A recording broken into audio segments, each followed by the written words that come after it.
Planning and Zoning Commission is an independent advisory body of the City of Ames City Council. The Planning and Zoning Commission members are volunteers of the community and not part of the city administration. Planning and Zoning Commission is supported by staff from the city's planning division. The commission is responsible for recommendations on matters involving subdivisions, annexations, master plans, and major site development plans, amendments to the zoning ordinance, and comprehensive plan amendments. We make our recommendations based on city codes, the facts presented, and input from the public. As an advisory commission, we welcome all comments regarding the proposed item. Please direct your input to the commission. If the proceedings become lengthy, we may ask that comments be focused on new information not previously presented. You may speak only once on an agenda item. If you wish to speak, please fill out a speaker information card and present it to the recording secretary. We ask that you come to the microphone to speak so that all comments may be recorded. The order of the proceeding for each item on the agenda will be as follows. City staff will present the staff report regarding the agenda item. Commission members will have an opportunity to ask questions of city staff. The applicant will be invited to make a statement regarding the request. Commission members will have an opportunity to ask questions of the applicant. Members of the audience will be invited to come forward to offer comments and questions. Once public comment is closed, city staff and the applicant will have an opportunity for concluding remarks. The commission will discuss the application based on all presentations and any comments given and come to a recommendation for city council. The discussion may include further questions of city staff and the applicant for clarification. And with that, we'll move on to the first item on the agenda, which is introduction of the commission members. Mike Clayton. Mike Sullivan. John Emery. Mike LaPetra. Matthew Voss. All right, and then we'll move on to approval of the agenda. I have a motion to approve. So moved. Second. All in favor, say aye. All opposed? Motion passes. And now we move on to approval of the minutes of December 6th, 2023. Do I have a motion to approve the minutes? So move. Second. All in favor, say aye. Aye. Aye. All opposed? Minutes are approved. And now we'll open it up for the public forum. Is there anyone from the public that would like to speak on an item that's not on the agenda? Okay. Seeing none, we'll close the public forum and we'll move on to item 6 on the agenda, rezone for Boys and Girls Club of Ames at 210 South 5th Street from agriculture to highway-oriented commercial with an environmentally sensitive overlay. All right. Thank you very much. So the item before you tonight is the request to rezone the property that you see there up on the screen. The Boys and Girls Club's located at this site, 210 South 5th Street. Real quick, the background information. The current zoning is an agricultural zone. The agricultural zone has existed here for many years, since the 1990s at least, about as long as at least as the building has stood, which is close to 30 years. The property is a little over 3 acres, 3.2 acres in size. And the Boys and Girls Club has owned this property and operated here since roughly 1997. The request is to rezone to highway-oriented commercial. And so just to highlight real quick, the current land use here is an open space designation. That is the designation in Ames Plan 2040. And we talk a little bit in your report about land use, how it supports zoning, and what to look for, and also how the transitions between land uses, particularly in these types of situations, are more general. They are not specific down property lines necessarily. And so there's the ability to be able to transition between uses with more flexibility. And so in this particular situation, the Boys and Girls Club, as it has operated and will continue to operate, is a permitted use in the HOC zone, which they're requesting to be rezoned to. That zoning designation is just to the east of this site, abutting it. And the HOC designation that you see there to the east is supported by the underlying land use to the east, which is a community commercial retail designation, as you see there on the land use map that we have included for you, which I'll just jump to real quick. So in short, we do talk there in the addendum of your report about the designation of the use and its compatibility.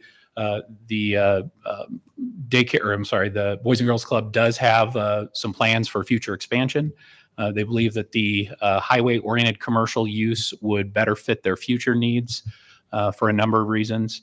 And so that is their primary purpose for pursuing this. They also do have on site a designation here to the south in the floodplain of a OE, which is what we call our environmentally sensitive overlay. So I'll just jump to that real quick, which I think is actually, it's clear down here. There we are. So there you can see the OE overlay and the transition there between the regular floodplain where the current building is further to the north and the OE overlay. So currently the Boys and Girls Club does have to adhere to all floodplain development standards for any development that they do on their property. Additionally, there is overlay to the south, which basically piggybacks the floodway. So that is the boundary of the floodway right there, which is the highly restricted area in the floodplain. That is all staying in place. Nothing is changing along those lines. So the rezoning will reestablish the OE overlay on the roughly southwest half of this property that you see right there. So I think that sums up the request and some of the background for you. If you do have any questions at this point, I could certainly go over things individually or answer them. I guess I just don't understand why they want the rezone. I've read the thing through several times. They need to change it to expand? Yeah, so really it's more of a, as I mentioned just briefly earlier, they do have some future expansion plans here. So the HOC zoning, not only does it fit their current use, but it also makes their expansion more efficient. and helps them with their expansion plans that they have. And the ag zoning has some pre-existing standards as far as setbacks and things like of that nature that are harder to work with as far as their plans. So HOC gives them the ability to work within a little bit bigger envelope. And then the OE for the environmental overlay. This is, we've seen it plenty of times. There's flooding all the way up past the road Sure. up there. And as I said, they're subject to floodplain development standards. So any expansion to their building has to comply with floodplain protection. And that OE designation that you see there, there's no obstruction or rise that can be created in that. So no expansion of a building can go into that designation. They can only really expand above that blue line. Correct. Mhm. Yep.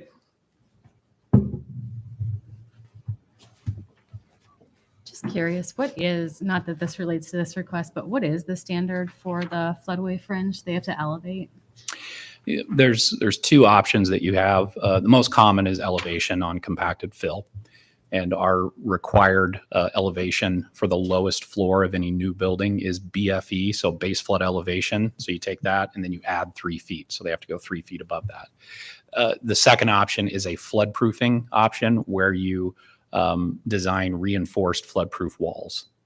And that's also an option. And that floodproofing wall or that floodproofed wall has to be floodproofed up to that equivalent height of BFE plus 3 in this case. Thank you. Yep. Were you under the understanding that they'll be able to meet that with their expansion plans?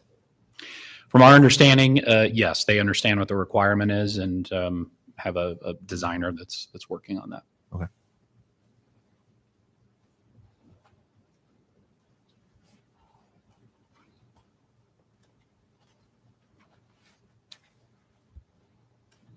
We have any other questions for staff at this time? Okay. With that, then we would allow the applicant then to come up and make a statement if they would wish.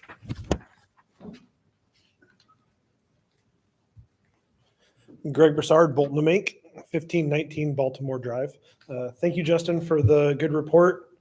Really just wanted to summarize what Justin said, and is really what we're looking for, a rezone to be able to do that expansion. To answer some more of your questions, John, moving to the HOC helps us with our setbacks. Those agriculture setbacks are fairly large, and we won't be able to meet those on the current site. So that zoning helps that, and then also just helps clean up this area as we move forward as well. Any questions for the applicant? Okay, thank you. All right. So at this time, we'd invite if there's any members of the audience that would like to come up and make a statement or put anything on the record with this site, they can do so now. Would anyone like to come up and speak? Seeing none, we'll move on so that the public comment period's closed. Okay, city staff and the applicant have any concluding remarks? Do not. Okay. Open up for discussion and or any motions that people would like to make. I'd move alternative 1. The Planning and Zoning Commission recommends that the city council approve the request to rezone 3.22 acres of the property at 210 South 5th Street from A agricultural with the OE environmentally sensitive overlay to HOC highway oriented commercial district with the OE environmentally sensitive overlay included. Second. Okay, we have a motion and a second. Is there any further discussion that we'd like to have on the motion or on anything? No? Okay. So we have a motion for alternative number 1 and a second. All in favor, say aye. Aye. All opposed? Motion passes. Thank you. All right. Moving on to item 7 on the agenda, which is rezone with a master plan for campus garage at 102 and 116 Highland Avenue from residential high density to neighborhood commercial. All right. So this item is, again, a rezoning request, this time from the high-density residential designation to neighborhood commercial. This also carries with it a master plan requirement with the rezoning. And so there is a master plan that's been proposed and is included with the rezoning request. So the property is owned by M&C Properties. This is more well known as Campus Garage, has existed at this site for a number of years. Prior to that, there were different owners that used it as a gas station also with a repair shop. So it's been here for quite some time. The owner has some plans to expand their parking lot area to the north of the existing building that you see there. It's under the hatched area, but that second property to the north right there that's hatched, that is the property that the parking lot will be going on, and there'll be property consolidation that will occur prior to that. However, the rezoning is the first step with the master plan. So the current use is a non-conforming use, as we talk about in residential high density, and it will stay a non-conforming use in the neighborhood commercial zoning. So you're going from one non-conforming status to another. However, in this particular case, the underlying land use designation is urban corridor. An urban corridor looks for a mixed use or anticipates a mixed use type of environment in the future. Now, RH does have a mixed use component to it. However, neighborhood commercial has a broader range of uses that are allowed as mixed use with both commercial and residential. So the existing land use designation would, we think, more closely align with the neighborhood commercial designation that's proposed here. So with that in mind, there's a master plan that is included. And the reason that we've included a master plan is really for a couple of reasons. The main one being we do have a non-conforming use that we are. Let me get the actual master plan up here better so you can see it. There we go. So we do have a non-conforming use that is staying non-conforming. And as part of the rezoning and the plans by the owner here, which we've talked with the owner about, we went to City Council. City Council felt it was appropriate to require the master plan.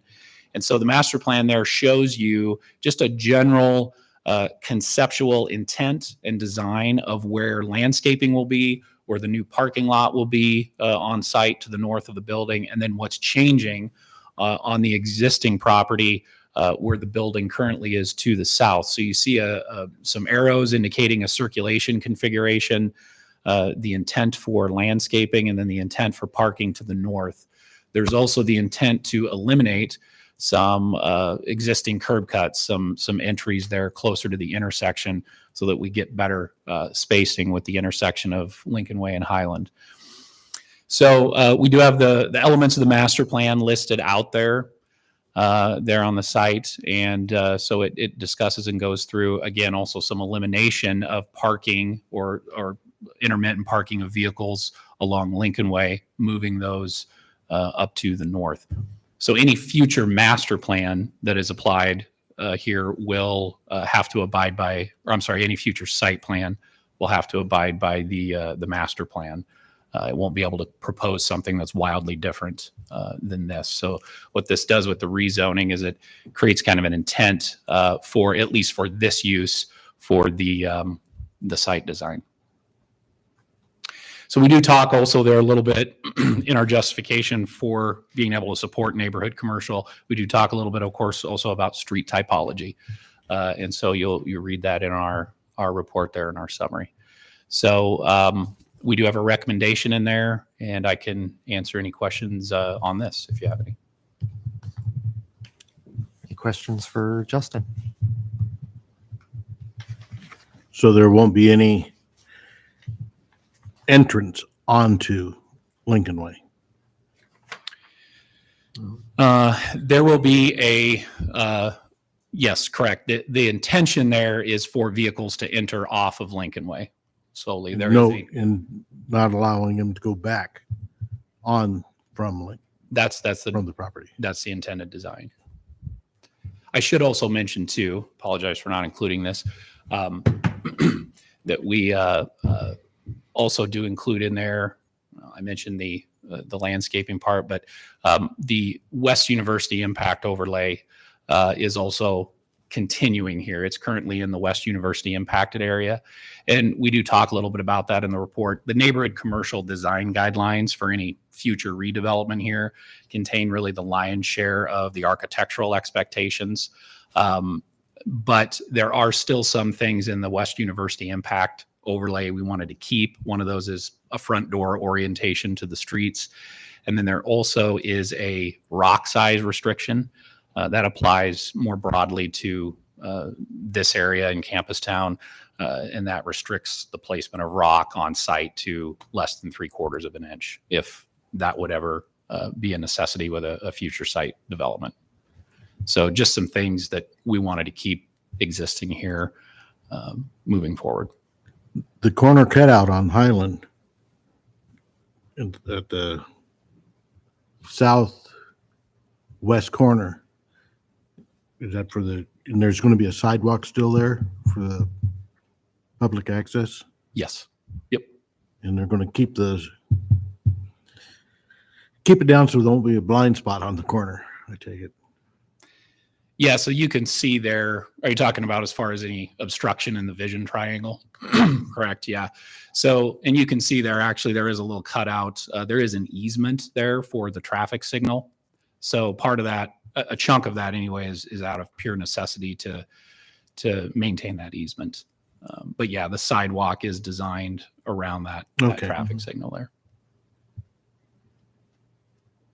Okay, I see that now, yeah.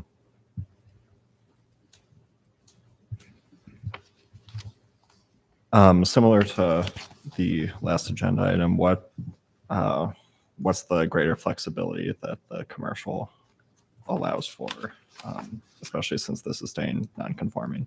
Sure.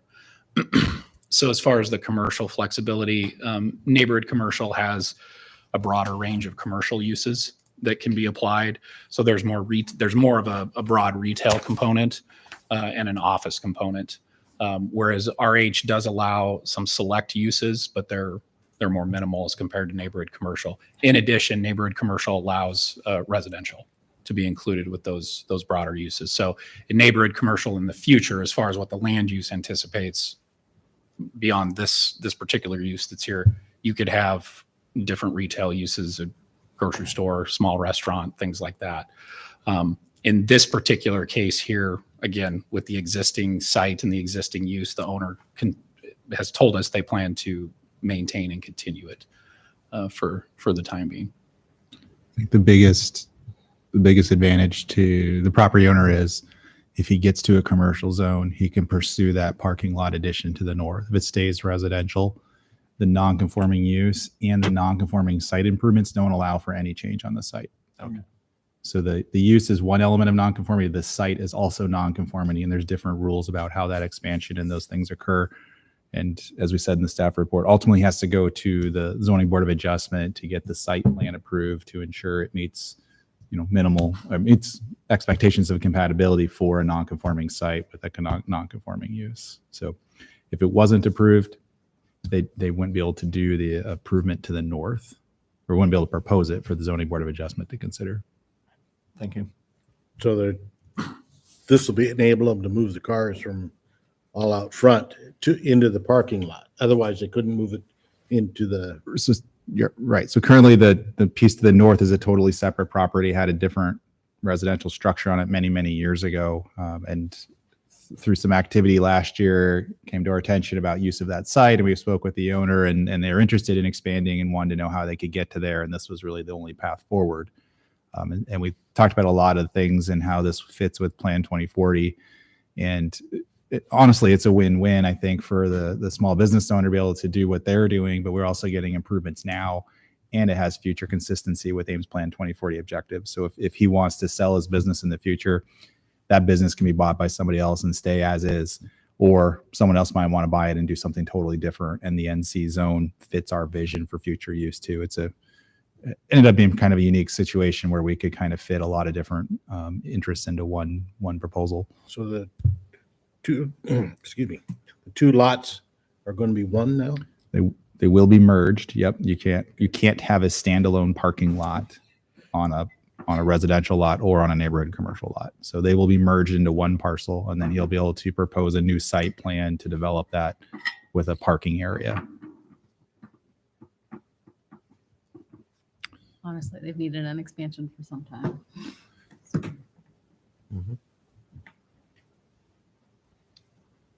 Any other questions for staff at this time?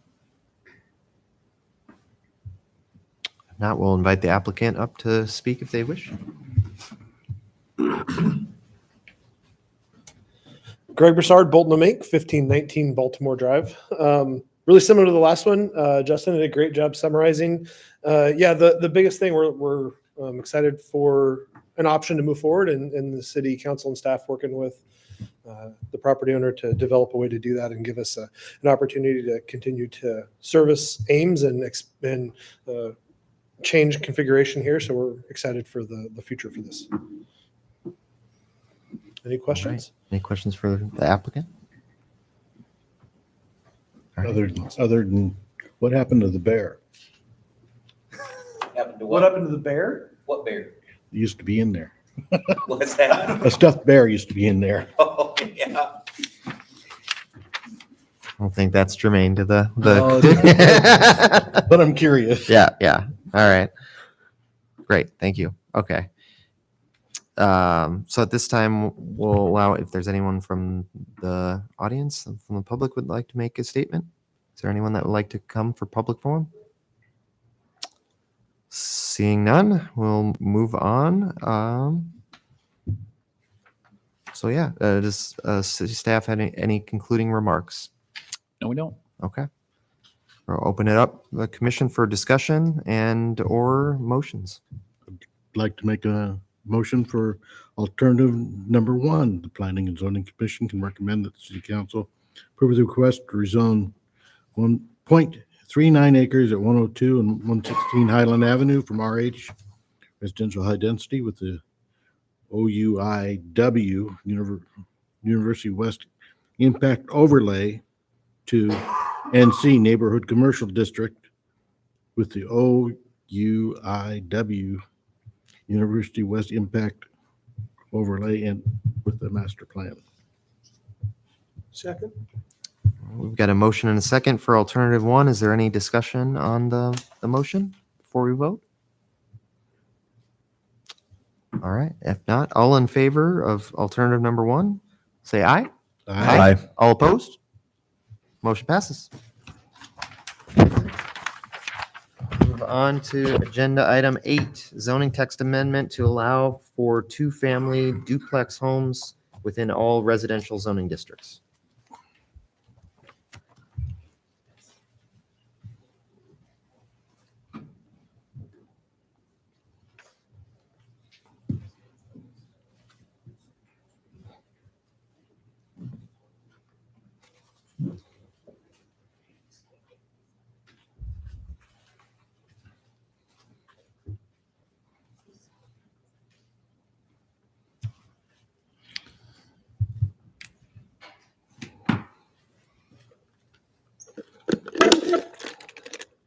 While Eloise is getting ready, I can give you some of the quick background reminders. This is a second piece of our work with the city council over the past year on residential infill options across the city. So we gave you a short presentation earlier in the fall while we were in a public outreach phase for accessory dwelling units as well as duplexes. And we've already gone through the public hearing process on the ADUs. I think their third reading is scheduled for next week to become allowed in the city. Does that sound right? It's getting close. I think it's Hadn't next, yeah. already So next Tuesday, there should be third reading on the ADU process, and then that would allow people to proceed with constructing those secondary units on their property. The other thing that we've been working on was the duplexes, which is we describe as a 2-family dwelling within our zoning ordinance, and that's different than the ADU in that it is does not require an owner, a property owner to be present on site. So a two-family unit can be rented to two independent families, neither of them having an ownership interest. And it's really built as two fully functional units. There's no bedroom limits. There's no size limits other than whatever you can fit on a lot, just like any other home. And the history of two-family homes in Ames is diverse. In the 80s and then in the 90s, there were options to add two-family homes in many zoning districts across the city. We had a lot of what was called R2 zoning in kind of this more core area of the city. And R2 is something that's in between low density and medium density and allowed kind of a mix of apartments, houses, and duplexes. Over time, the city kept minimizing options to do that. And then in 2000, we just cut it off and said any single family neighborhood, two-family homes are no longer allowed. So it had been over a 20-year period, kind of a reduction in those options for housing choices in neighborhoods through a variety of means. So in the spirit of actually trying to increase housing options and still think about neighborhood compatibility, which I believe is what the biggest issue was in 2000, was understanding how do you have compatible structures, compatible parking arrangements, compatibility within neighborhoods for different uses and different activities. So now we're trying to bring this back and do it in a more context sensitive manner. And that's really what Eloise's presentation is about, is to talk about the measures that we think will allow for a positive development of two-family homes in select situations. You cannot convert an existing structure. This is for new construction only. So we're not allowing people to chop up and take small affordable homes and turn them into two-unit investor properties. That is not something that this ordinance is doing. That was pretty important to City Council, that we were preserving housing stock for a variety of people, but where we can, how do we add more choices? So that's the balance we're trying to strike. And I'm going to give it over to Eloise. All right. Good evening. So you may recall we came to you early October and reviewed some information on two-family dwellings at that time. That was before we went to the City Council with our outreach efforts. So we have included the outreach efforts as attachment A in your report, the ones that related to two-family dwellings or duplexes, as it's otherwise known. Also then, October 10th, the City Council gave direction to go ahead and move forward with not only the ADUs, but also the implementation of two-family dwellings. So we took it in phases and did the first phase being the ADUs, and then now we're ready to take forward the two-family dwellings. At that same meeting, the City Council also discussed near campus neighborhood areas. They had some concerns on how that might apply.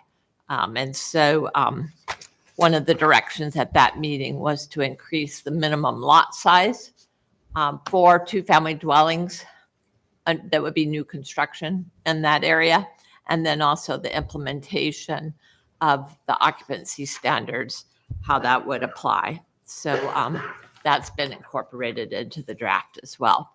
So we have a new section in the code that's section 29.410 parentheses 2 that will relate to unique requirements for two-family dwellings.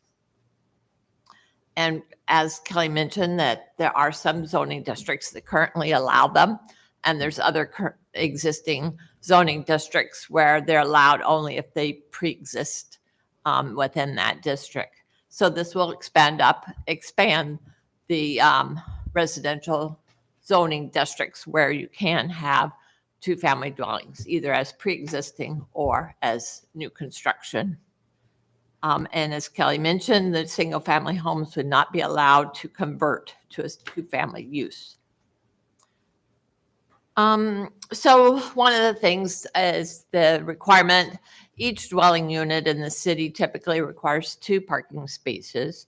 And we are requiring one of those parking spaces to be a garage space for one space for each unit. So there would be two garage spaces required as a minimum for a two-family dwelling building.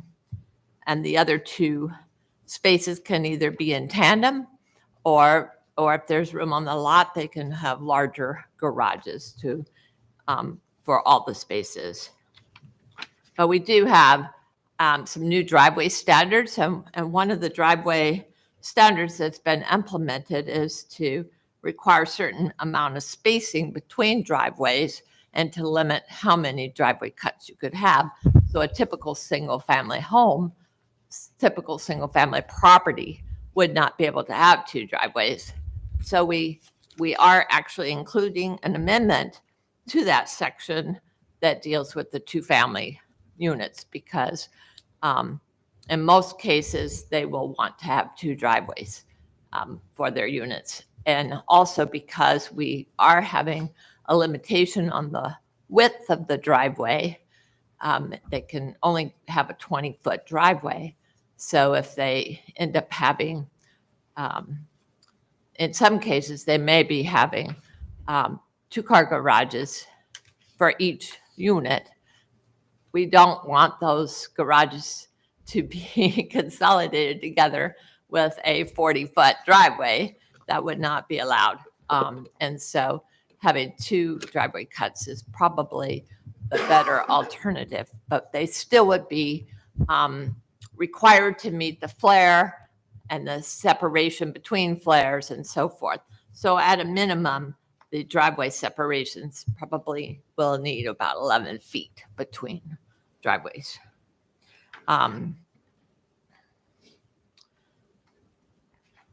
So we do have some other requirements that relate more to design and orientation.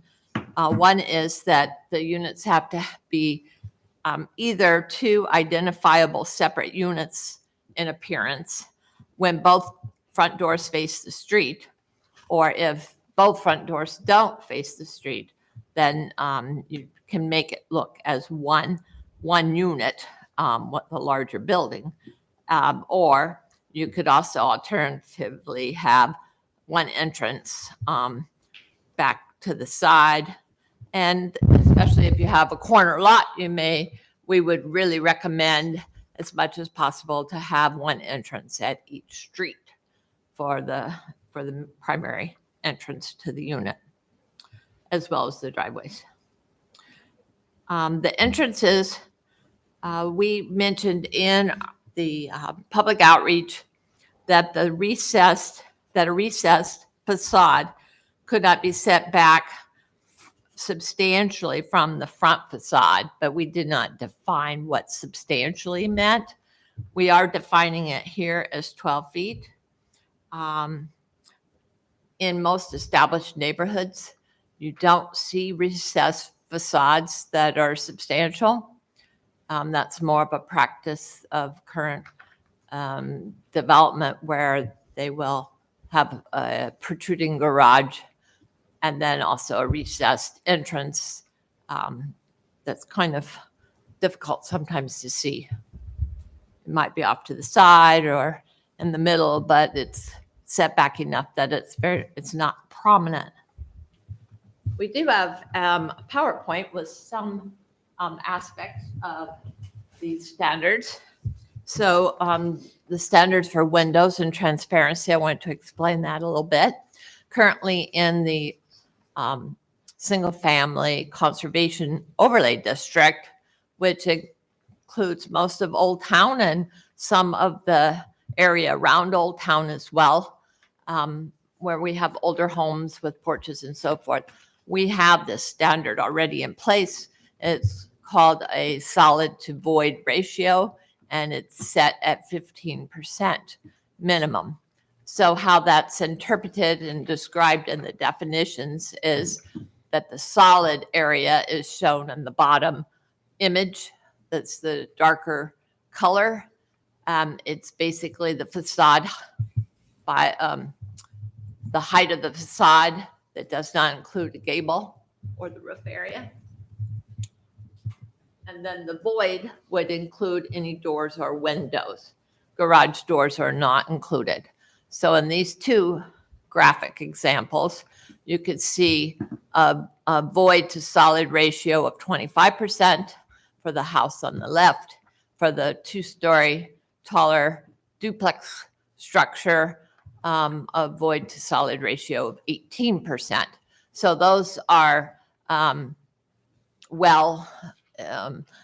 those have more, a higher percentage than what would be required. 15% would be required. And we're trying to just keep it similar to what's already required in other areas.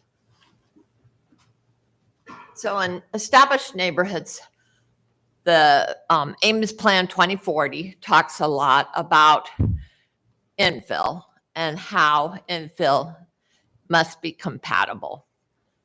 And so in approaching this early on, we looked at what does it mean to be compatible and how would we approach that?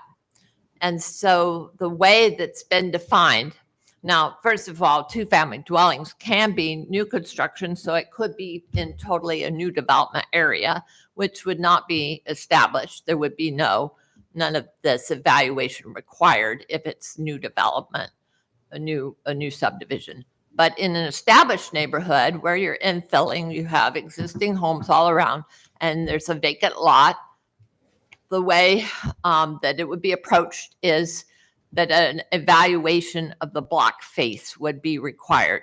That would be all of the single-family homes facing one side of a street within a block.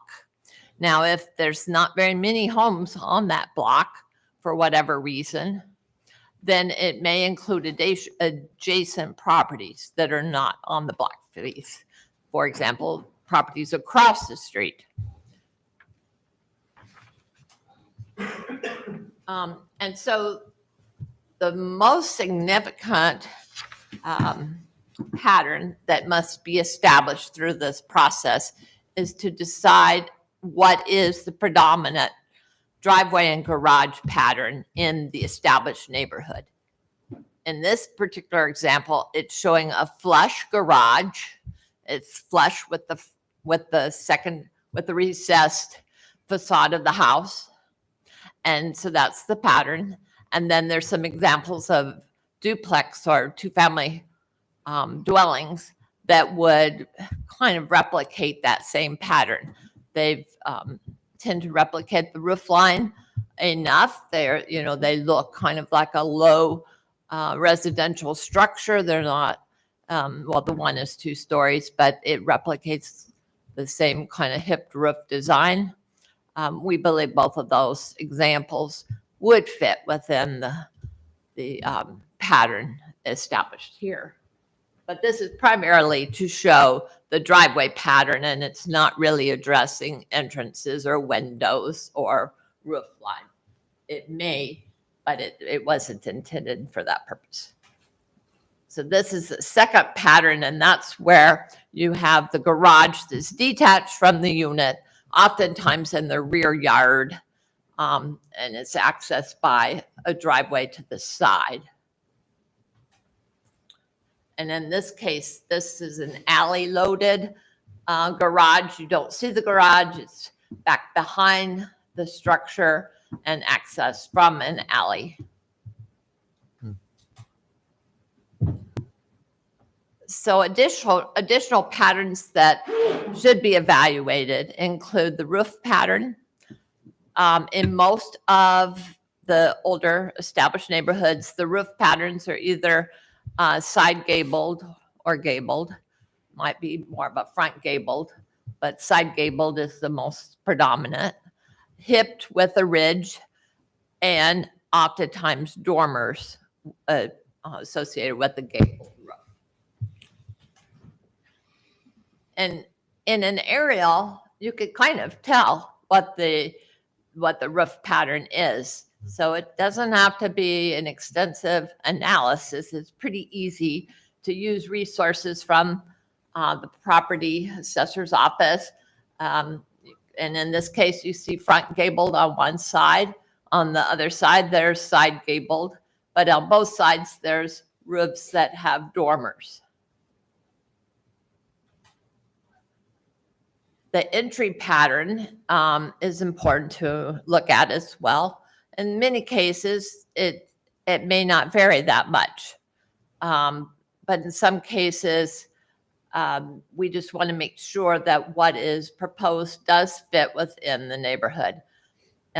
You could have a flush entrance, a recessed entrance, or projecting entrance.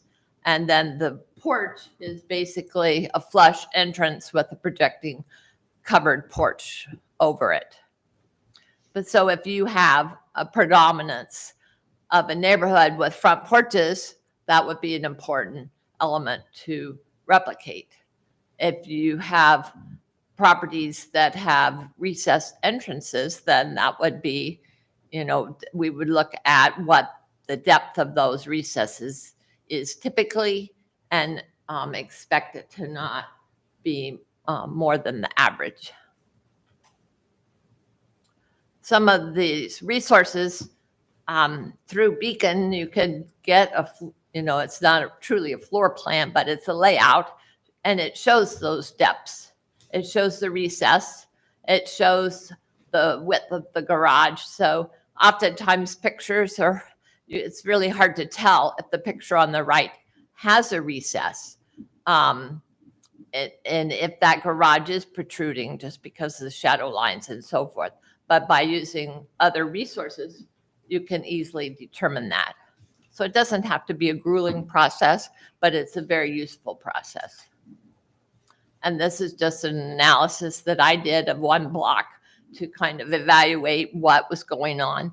And in this case, side gabled homes were typical, and kind of a broad, low, one-story structure was the most common, but it did have some variation as well. So we would recommend a 1 or 2-story structure with the duplex. Here's an example of 2 different driveway patterns. Now the one on the right, that driveway would not be allowed to be more than 20 feet. So it would preclude more than a 1-car garage for each dwelling.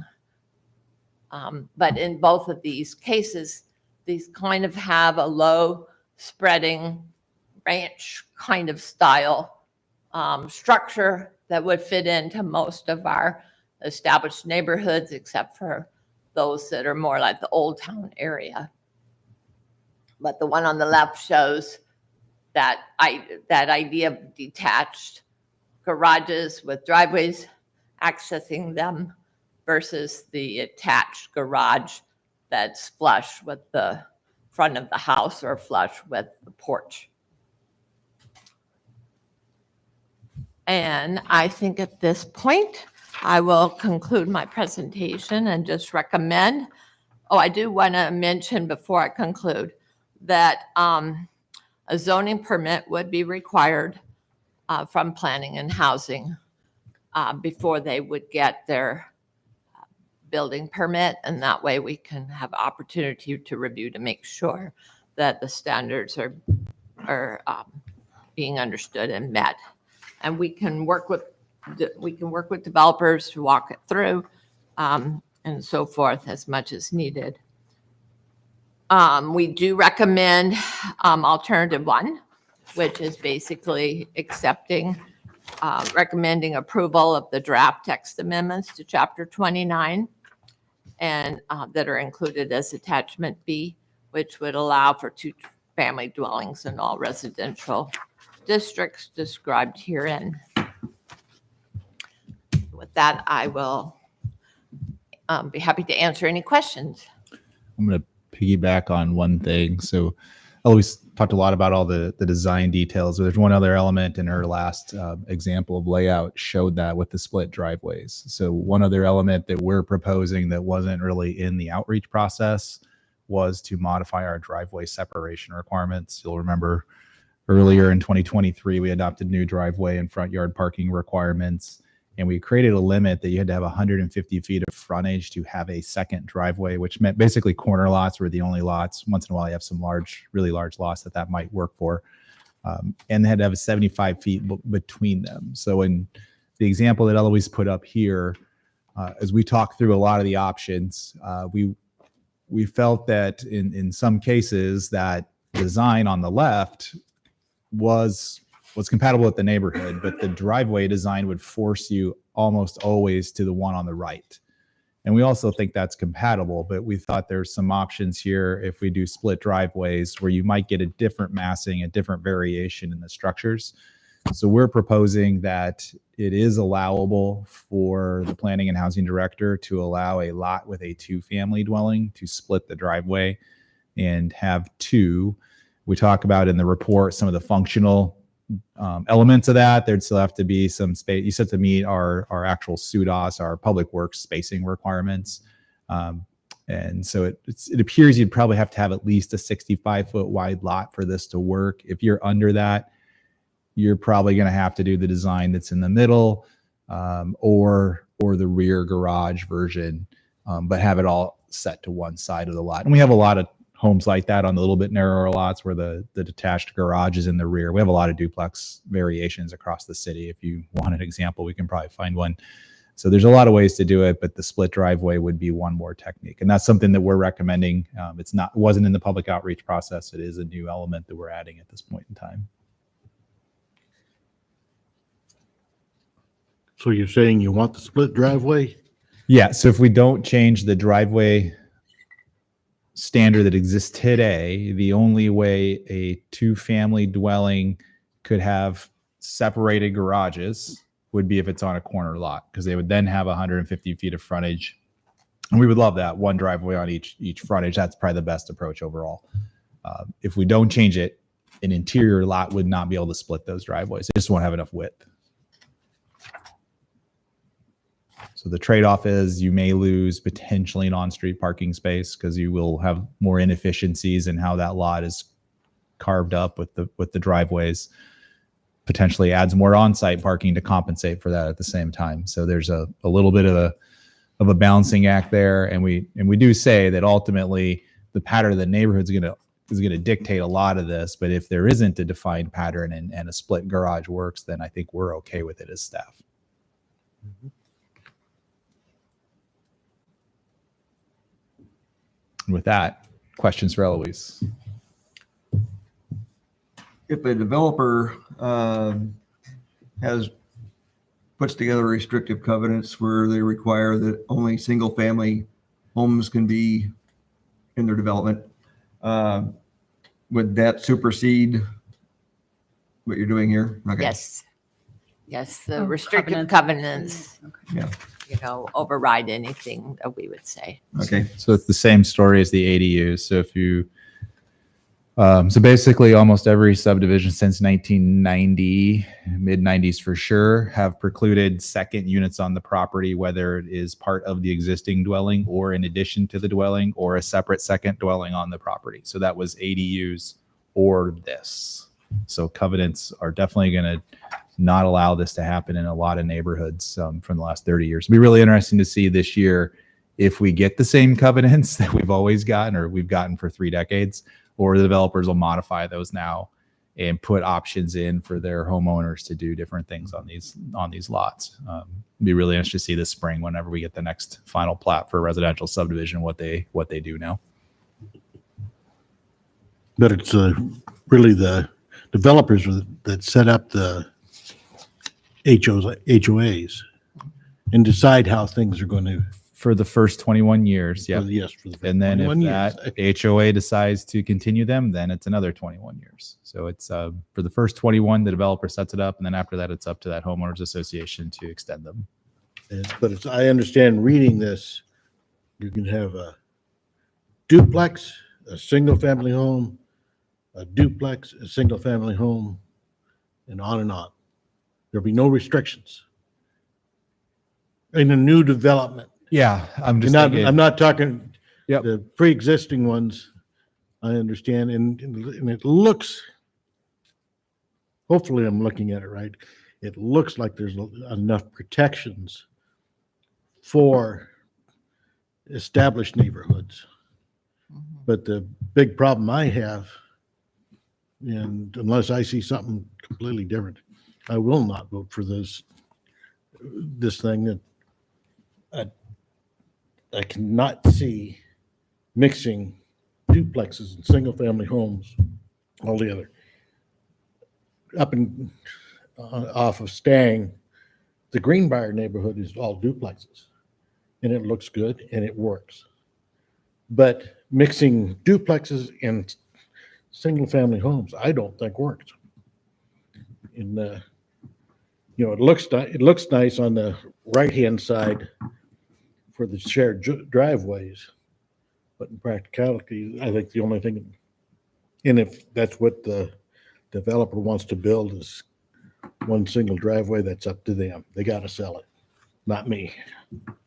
But in the neighborhoods, I think they should be kept separate. The Greenbrier neighborhood looks nice, and the duplexes are very nice and seem to work. My parents lived up there, and I must say I was impressed. You saying Greensboro Drive? Circle. So not Greenbrier, Greensboro. Excuse me. Okay. Greenbrier. The brown Greensboro. ones, right? Yeah, okay.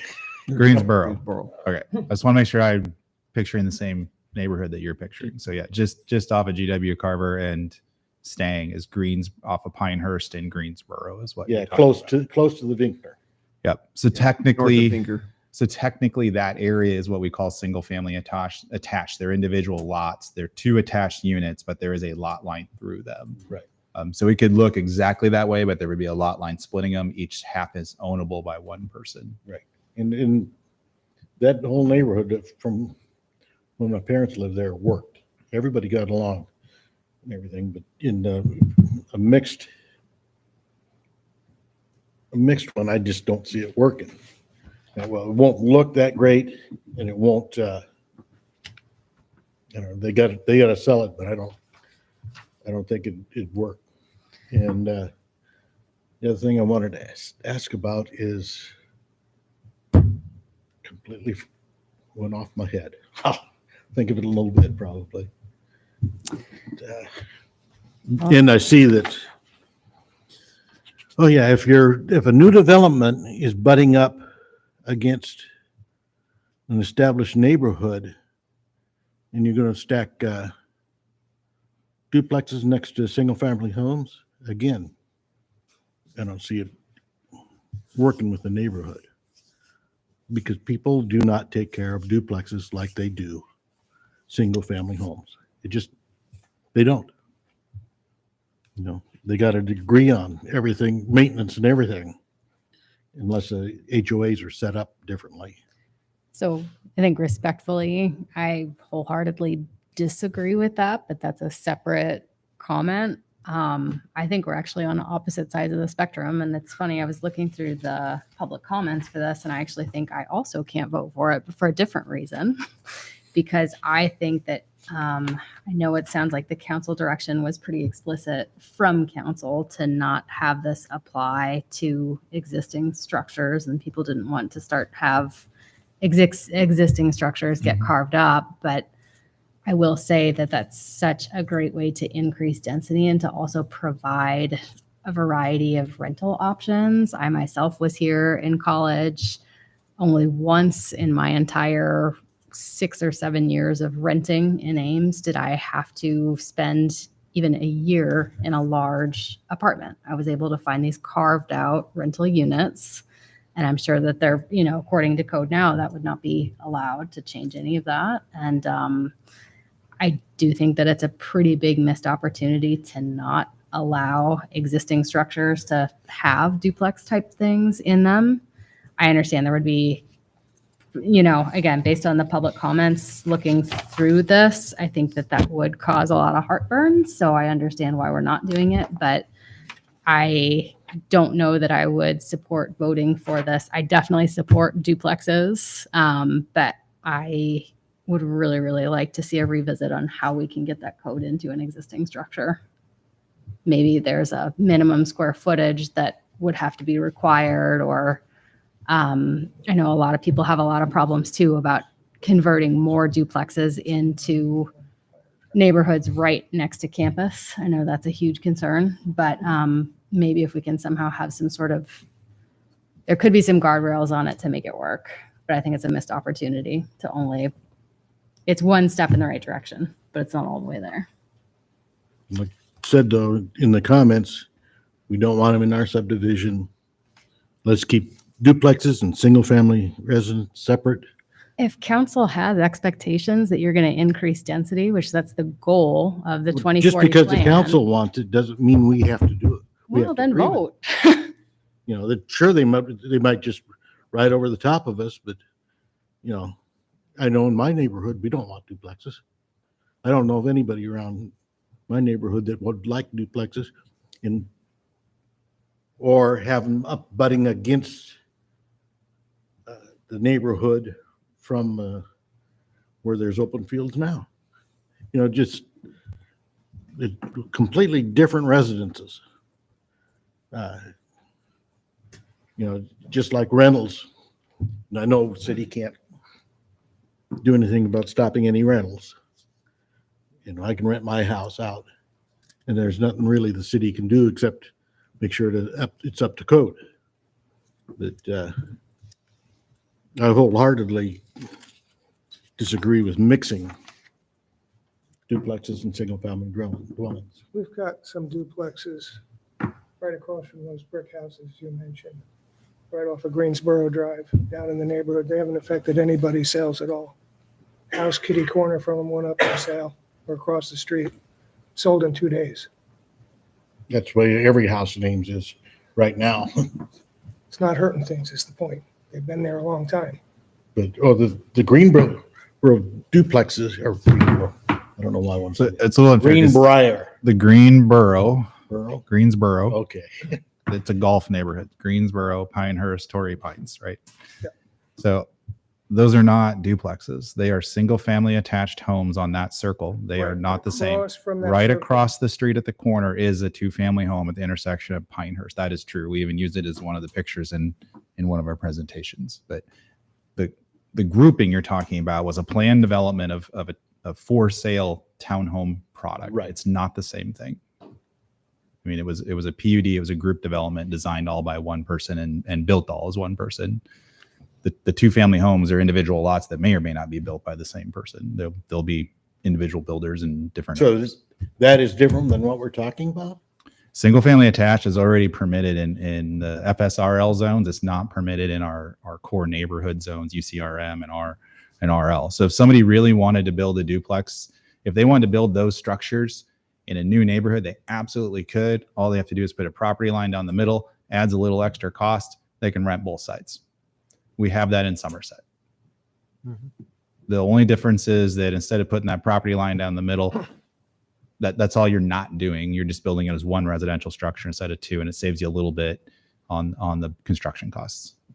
So in the new neighborhoods, you can already do that. It's the existing neighborhoods where you can't create that because we don't allow you to do single family attached in our RL neighborhoods, our UCRM neighborhoods.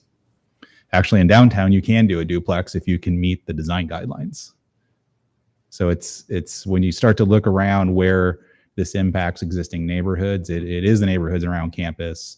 It's some of the neighborhoods further out west, and then it's the neighborhoods kind of directly north of 13th Street, where you have your core RL areas. Parkview is another area, Northwestern Avenue. Those areas are all RL. The further out you go, you get into FSRL, then you don't see it very much, but you can essentially create this. You just have to have the property line. And you see that. You'll see that in most of our FSRL developments. The developers are building about 20% of the units as single family attached, 2 to 3 units attached at a time, either with the single family homes or maybe on the block opposite of the single family home. So I think if you're talking about integrating them on the same block, it's already allowed in FSRL. It's developer's choice how they integrate or don't integrate. So this is to create on one lot 2 units rather than 2 small lots, because we let you split it down to 35 to 45 feet to create those attached lots.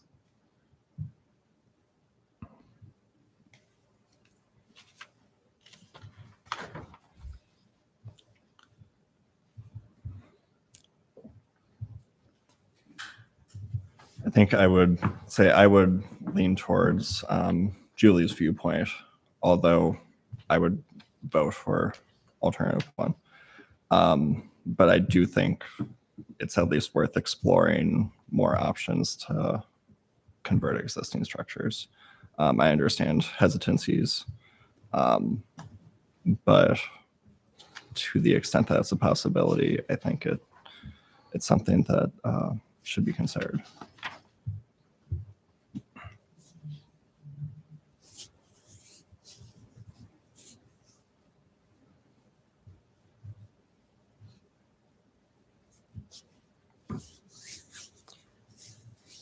Yeah, I would echo that. I guess I agree with what you're saying, Julie. But I also, I guess to me, something's better than nothing. And I would prefer to allow this in so that we can build duplexes in Ames, but I would prefer to allow them in existing neighborhoods as well. So I guess. And maybe I shouldn't say that I won't in any way support it, but I do feel pretty strongly as I was reading through it. And maybe it's just because it was bold in the report and that's what draws you to it sometimes. You're like, wait a minute, that's literally why I loved my college experience and where I rented. I was right in downtown neighborhood, great landlord. I personally felt like all of the community character was maintained with the particular rentals that I knew of on the street. So, I mean, there's an appropriate way to do it. And I understand that some people can be nervous about having more rentals, but honestly, if we are going to get more affordable housing in Ames, we need better types of situations like that. So, but maybe that can just be a comment for staff to consider at a future thing. And maybe we pass this forward. So just to be fair, staff doesn't consider it. It'll be city council that considers it. Okay. Well, You- maybe they'll listen then. I'm going to address that because it's obviously an interest to many of you. The reason that is not what we're doing is in our housing element of our comprehensive plan, we have a goal to have diversified housing opportunities at different price points. We cannot create ownership housing with new construction under $250,000. It is not possible. Under $300,000 is probably not even possible. The only housing supply that is then available for ownership housing is the ones that exist. So we're very sensitive to eroding that ownership housing opportunity to turn it over into investor properties to expand rental options. Absolutely, an owner could live in the duplex. We understand that's possible. That is not how most of them are. Very few are that way. So to us, we're looking at new neighborhoods. You can do this. That's fine. We're not eroding any existing housing stock. We do not want to see, we just don't want to lose that housing stock. That's our only ownership opportunity. And Ames Plan 24 identifies that as an issue in our housing element. And we have a goal to have our housing production produce more ownership units than rental units over the next 20 years, because we have a split of 60% rental units in the city and 40% ownership. It's split. It's the opposite of what a non-college town would be. So we would prefer to see more of a balance of at least 50-50 or 60-40 the other way. Now, we don't have regulations that say you can't rent. That's not possible. Nor are we saying we don't want rentals in the city. What we're saying is our goal as the city is to support ownership opportunities because they are so hard to find in the city, and you can't produce more. I understand there's a different living environment between a townhouse, a duplex, and an apartment. But in terms of total housing supply, it's much easier to create rental housing than it is to create ownership housing. So that's where we're coming from as a city. That's out of our own adopted policy in the comp plan as a housing philosophy. You can apply that in different ways. We're applying it here through the design compatibility issues, and as well as just kind of hoping to maintain housing stock. What we don't know is, does this create tear down rebuild opportunities? We don't know if the economics are going to support tearing down that $150,000 house and then building this. That's definitely not our goal, but we don't know if that's the case. If that's the first 10 projects we see, we'll probably come back and say, this isn't what we intended. We need to rethink this. Maybe it's a different lot size. Maybe it's a different something else, but we don't know the economics for sure on tear down rebuild on this. That's So that- useful context. You're saying that they cannot build a house for under 250 now? No, that's absolutely correct. Correct. I work in that market as well. No, it is. The cost You of can buy labor it and right materials. about 200, you can, but it's not going to be, it's going to be like the first house I ever had was In the city of Ames, 800, no. 850 square feet. All I can say is that no one in the Des Moines metro area or the city of Ames has built a house that costs less than $250,000 on a vacant new lot without a subsidy. because they don't want to. No one has. But I do agree with the city because they want a bigger price profit margin than you do it with a bigger house. But I agree. not- I agree with what you're saying is we do need to keep these the $150,000 to $200,000 homes that we have right now. Otherwise, the people will not be able to go into a starter house. Yeah, I don't even think a starter house is something below 150 instead of. Yeah, I know the price has gone up. and I You're a probably little ought to far go off, to- John. That's not even on the table, Freddie. But we do need to keep our lower houses. So that's the basis of why the ordinance is written as it is in terms of the conversion of existing structures. But we're not talking about conversions. We're talking about new construction. Matt and Julie were talking about, in their opinion, they think it shouldn't be limited to just new construction as proposed, new construction only, not even additions, new construction only. Julie and Matt were saying that they could see it differently and allow for all versions to be created. And I will say there were at least 2 or 3 comments in the public comments. I know you looked through the comments as well and you saw what you wanted to see. I think there were a few more comments like yours, but those viewpoints are well represented in this But of course, public comment. my viewpoints are well represented in here too. Yes, but so I'm just telling you, you're not the only one in the city. We are all represented here, so we can have different viewpoints. So our conclusion from the public input, same thing with the ADUs. You had similar groups on both sides of the coin. Too easy, too hard. And city council said, that's fair. No one's happy. Let's do it. They didn't say that. That's where, They didn't where say you're that. at, yeah. That's why I said Yeah. Equally offensive. We've made many decisions I don't agree. So I think you can, when we saw the public input, we had some comments specifically by builders and developers saying, hey, this might be a little hard to do. What can we do here? Then you had some neighborhood interests that are like, I don't want them. Well, your covenants might already stop them in 30% of the city, 40% of the city. And then you had people that they like diversity. They want the opportunity for different neighbors, different types of housing. Maybe they want to live in one and rent the other side. I mean, you have a lot of different viewpoints. So there was not clearly an overwhelming 60% majority on this issue, Mhm. one way or the other. So that's where we're at.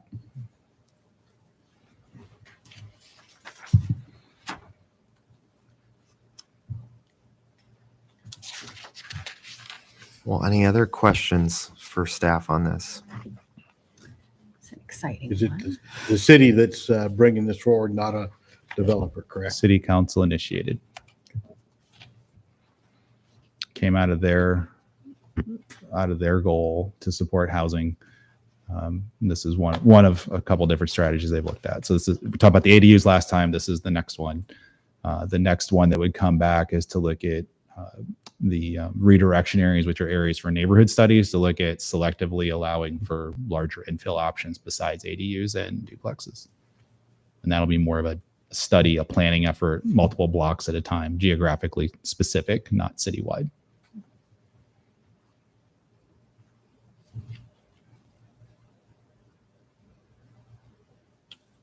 Well, if there's no other questions for city staff on this, I guess, is there anyone that would like to make a motion? Yes, on that? I'd like to make a motion.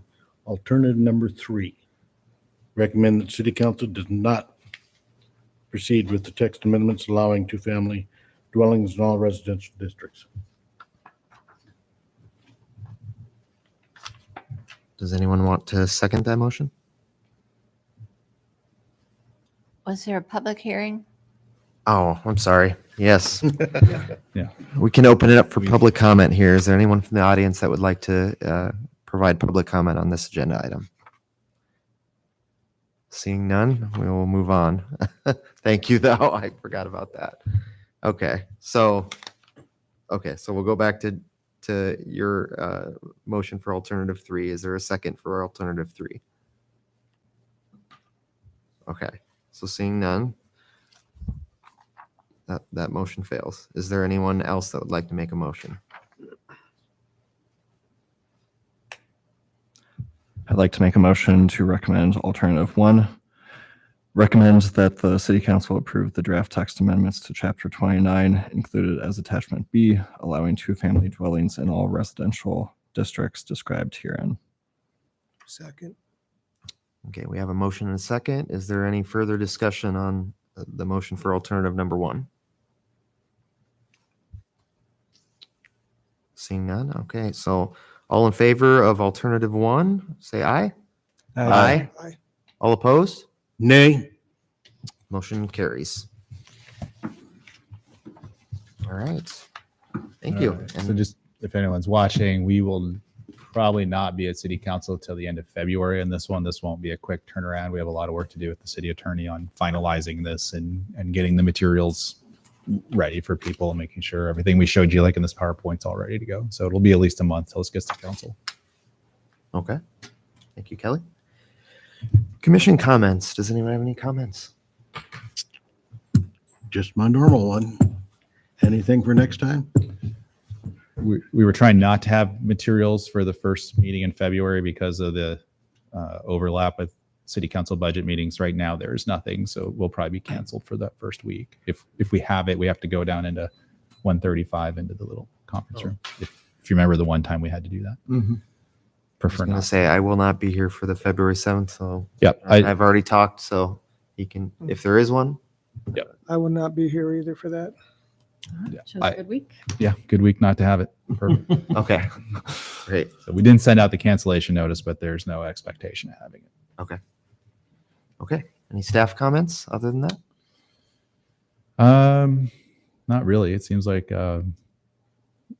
we've had. I'm trying to remember. Did we meet the second? Did we meet both times in December or not? I'm trying to No. remember. No. Just one. Just the first. 20th or whatever it was. 6th or whatever it was. 16th. Okay, so I will just give you a tidbit there on December 12th, going way back in time. If you're interested, there was a report we took to City Council about housing issues, and it was a response to a letter from the Ames Economic Development Commission. They had sent in what they called a short-term housing task force letter identifying some concerns they have with the housing production in the city, and we gave some feedback to council on some of those suggestions. Council tabled it for now, asking for some more developer input on specific issues. It covered things from tax abatement possibilities for residential construction as an incentive to what zoning regulations or subdivision regulations might be hurdles for development. And so we'll be dealing with that again, probably not again until the end of February when budget season's over, but there is a lot more conversation about different housing issues. If zoning or subdivision regulations change, obviously that's going to come back to the commission. Tax abatement concepts, there's a lot to flesh out there. I don't know that will or won't come through the commission. It kind of depends on how it's established.